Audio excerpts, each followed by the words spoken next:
Alright guys, a quick one. Here, I'll detail how to zoom in screen on Samsung Galaxy A54 5G. So if at the end of this you found this offer informative, please don't forget to like and then subscribe.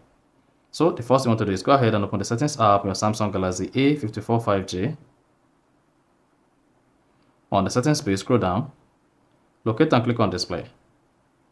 On the display page, scroll down, locate and click on screen zoom.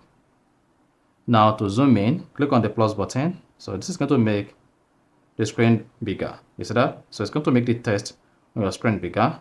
Now, if you go ahead and open any messages application, then it should say that the text are now zoomed in like this. You see that? So if you want to disable the zoomed in, just come back to screen zoom, reduce this. And if you come back again, then it should say the text zoom out. So that's exactly how you can easily zoom in on Samsung Galaxy A54 5G. So if you found this offer informative, please don't forget to like and then subscribe.